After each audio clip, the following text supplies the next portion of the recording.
जय माता जी मित्रों, केम छो मजा माने। मैं प्रवीण, स्वागत है आपका मेरे मिनी ब्लॉग में। हम रेडी होके निकले दाणोज जहू माता जी के दर्शन करने। दाणोज पाटन जिले में आया हुआ एक गांव है, वहां पर जहू माता का मंदिर है। गाड़ी को खाना खिलाने के बाद हम पहुंच गए श्री जहू माता धाम दाणोज। ये रहा दाणोज गांव का गेट, ये रहा मंदिर का गेट। यहाँ से हम मंदिर में प्रवेश करेंगे। श्री जहू माता का इतिहास ये है कि बहुत साल पहले एक दरबार परिवार में एक दिव्य लड़की का जन्म हुआ। उसका नाम जसी रखा गया। बचपन से ही जसी में असाधारण प्रतिभा, दया और भक्ति थी। गांव के लोग उसे कोई साधारण बेटी नहीं बल्कि देवी का अंश मानते थे। जब जसी करीब 15 साल की थी तो गांव में एक धार्मिक त्योहार था। इस मौके पर दुड़िया डोली नाम का एक ढोल बजाने वाला गरबा खेलने आया था। उसके ढोल की धुन में इतनी भक्ति और ताकत थी, सभी भक्त झूम उठे।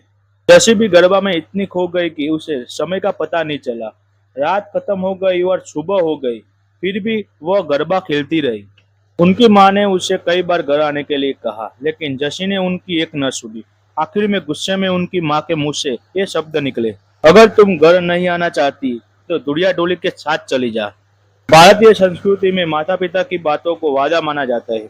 जसी ने उनकी बातों को एक जिम्मेदारी के तौर पर लिया।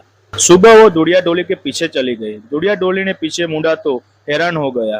फिर जसी ने कहा, मैं आपके साथ धर्म की बहन के रूप में आए हूँ। आप मेरा निवास स्थान दानोज गांव में बनाए। मैं वहां शक्ति के रूप में निवास करूंगी और आपका नाम पूरी दुनिया में प्रसिद्ध करूंगी। दुड़िया ने दानोज गांव में 5 ईंटों का एक छोटा सा मंदिर बनवाया और वहां जसी को स्थापित किया। तब से उन्हें जहू माता के रूप में पूजा जाने लगा। कुत्ते के साथ जहू माता का क्या चमत्कार है वो पार्ट 2 में बताऊंगा। तब तक के लिए जय माता जी, जय जहू माँ।